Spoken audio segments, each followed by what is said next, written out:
al fuero federal como estaba antes, ya volvió, finalmente queda en el fuero federal, lo tiene el juez Ercolini. Hola Gustavo, soy Mauro, buen día.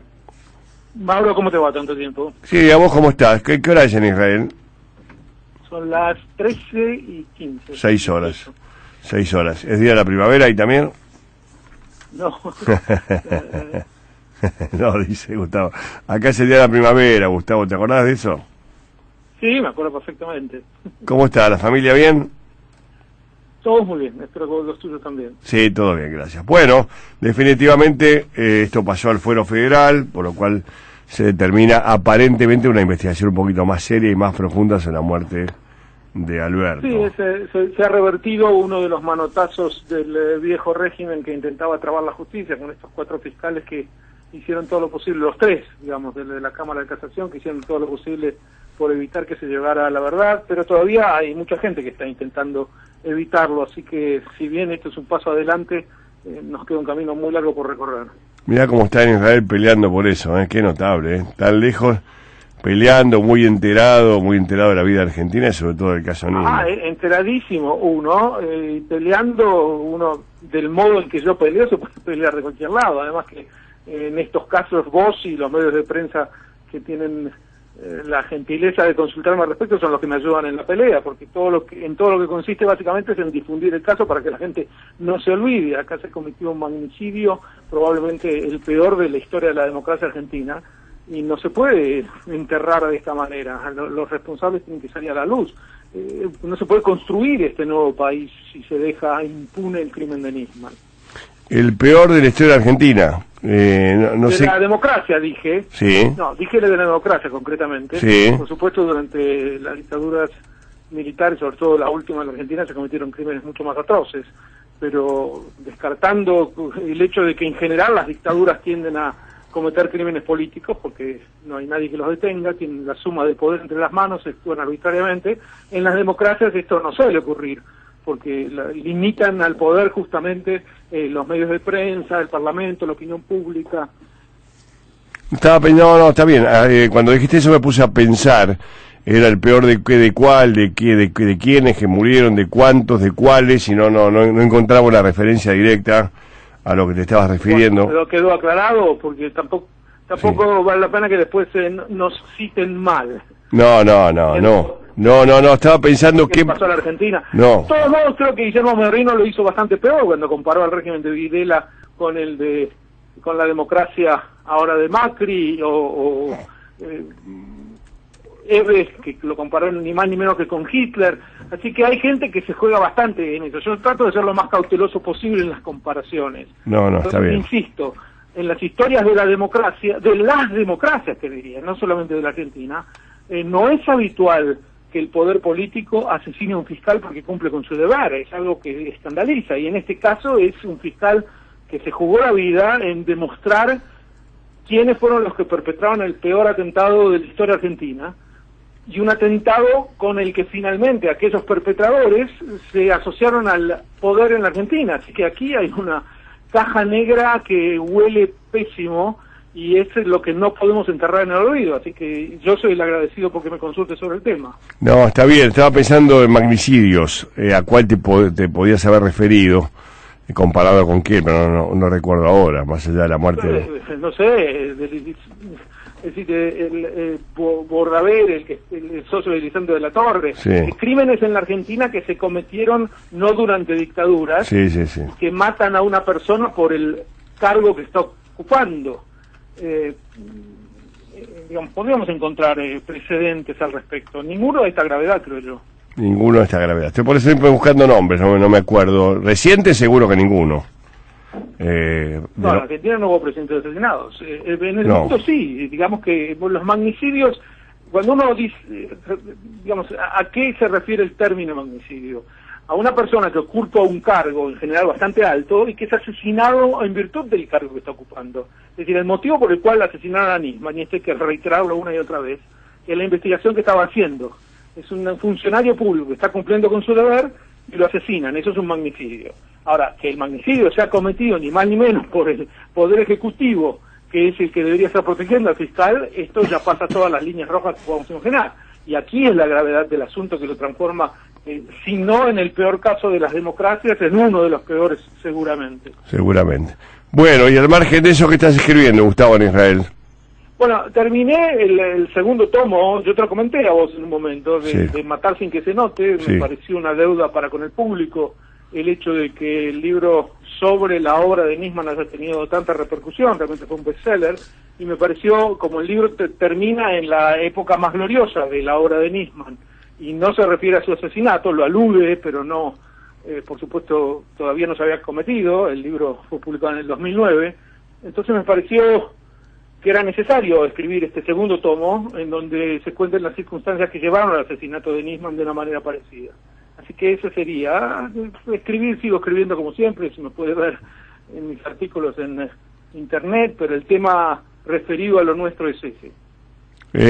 ¿Cuánto tiempo te lleva a escribir más o menos un tomo?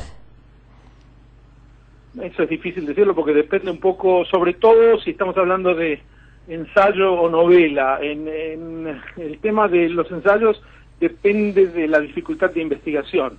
En el caso de Matar sin que se note, el libro sobre Nisman, por ejemplo, tuve la suerte infinita de que Alberto era el que me proveía de la información, o por lo menos el que me hacía llegar a la información con rapidez, porque él conocía exactamente los vericuetos por donde se había manejado la investigación, y por lo tanto el libro habría tardado años y años en ser escrito si no hubiera sido por la ayuda que Alberto me prestó.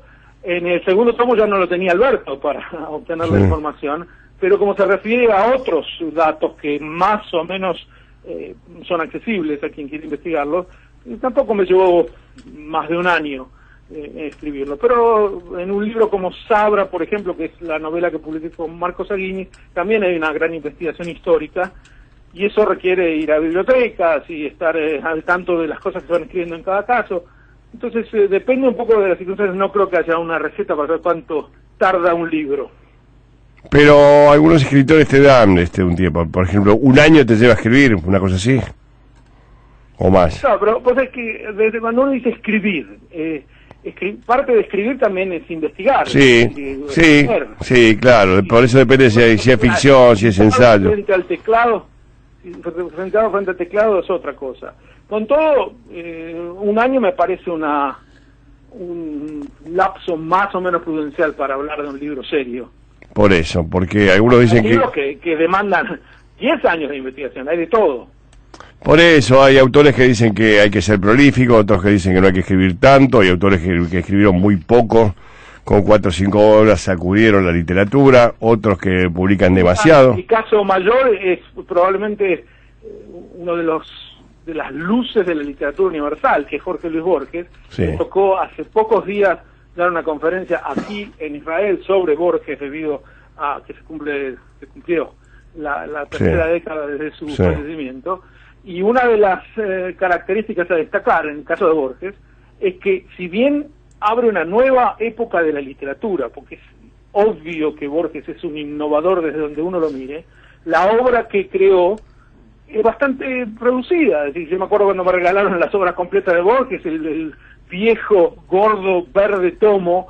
Leer todas las obras de Borges no requiere años y años y años. En realidad requiere mucho esfuerzo porque el lenguaje es difícil, es perfecto, diría, y hay muchas fuentes constantes que te llevan a otros marcos, pero aquí tenés el caso, digamos, ejemplar de un escritor que pudo condensar una revolución en la literatura sin tener que haber escrito demasiado. Y incluso nunca escribió ninguna novela, por ejemplo. Eso le quedó pendiente. Él justificaba por qué. También las cosas en su medida había que ser sintético. El lenguaje, hacerlo sintético, y un relato podía ser sintético.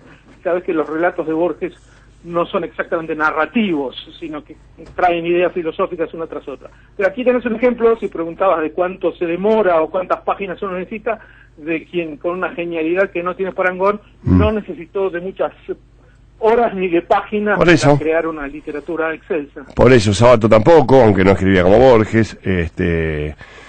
Cortázar escribió más que los dos, creo, bastante más, cuentos cortos, una novela. Bueno, Autopista del Sur fue... No, hay muchos escritores que no escribieron demasiado, pero en el caso de Borges lo llamativo es que tenés a un genio de la literatura, no es alguien que escribió, es alguien que a mi juicio puede estar perfectamente en el pedestal de Cervantes y de Shakespeare y de Homero. Borges es inigualable, y este gran innovador de la literatura universal, ahí está lo extraño, no escribió demasiado, no creó protagonistas, personajes con profundidad psicológica, sus narraciones pueden ser relatadas en 1 o 2 renglones, te puedo resumir cada cuento de Borges, porque en realidad el hilo conductor no es lo que está ocurriendo, sino las ideas que se elaboran a través de lo que está ocurriendo. Y si uno pregunta, uno de sus cuentos más famosos, El Aleph, ¿de qué trata? Y se trata de que Beatriz Vistero murió y la visitaban en la casa los que querían acompañar a la familia en su duelo. Pero esto obviamente no tiene nada que ver. Te resumí el cuento con lo que acabo de decir. Pero en realidad la idea genial que despierta tanto pensamiento es esta pequeña esfera que está ahí, a la que él denomina con la primera letra hebrea el Aleph, y dice aquí estaba condensado todo el universo, todo lo que fue, todo lo que será. Y eso porque, Gustavo, porque vino de una cabeza notable, ¿no? De un pensador, vino de una cabeza notable, un pensador notable, escribe así, ¿no? Su cabeza, su inteligencia. Claro, me parece que te quedas corto con la palabra notable. Yo creo que en su memoria era sobrenatural, más que notable. Ajá. Uno de sus cuentos, Funes el Memorioso, que cuenta de este joven uruguayo que se golpea la cabeza y a partir de ahí su memoria es infalible, recuerda absolutamente todo, aún cada instante, con todas las asociaciones musculares y sanguíneas y lo que fuere. Y visuales y auditivas y olfativas. Y Funes el Memorioso refleja un poco lo que fue Borges, porque también fue después de un golpe que tuvo contra el filo de una ventana en 1938, en que se debatió entre la vida y la muerte durante un tiempo, y su madre, dice, yo creo que en ese momento le cambió el cerebro, porque empezó a dedicarse con mucha más firmeza a la literatura fantástica, etcétera.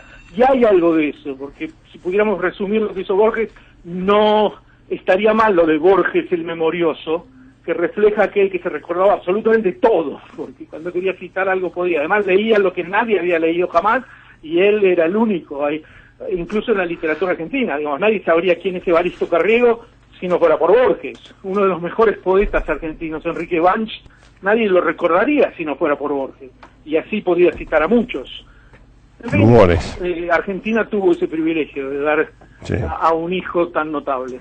Querido amigo, un abrazo grande. ¿Cuándo venís a Argentina? En los próximos días, te aviso por supuesto. Dale, por favor, un abrazo grande, muchas gracias. A vos, gracias por todo. Chau, querido. Gran escritor, gran amigo, gran investigador, Gustavo Perendi, que en Israel, amigo personal del doctor Risman, feliz.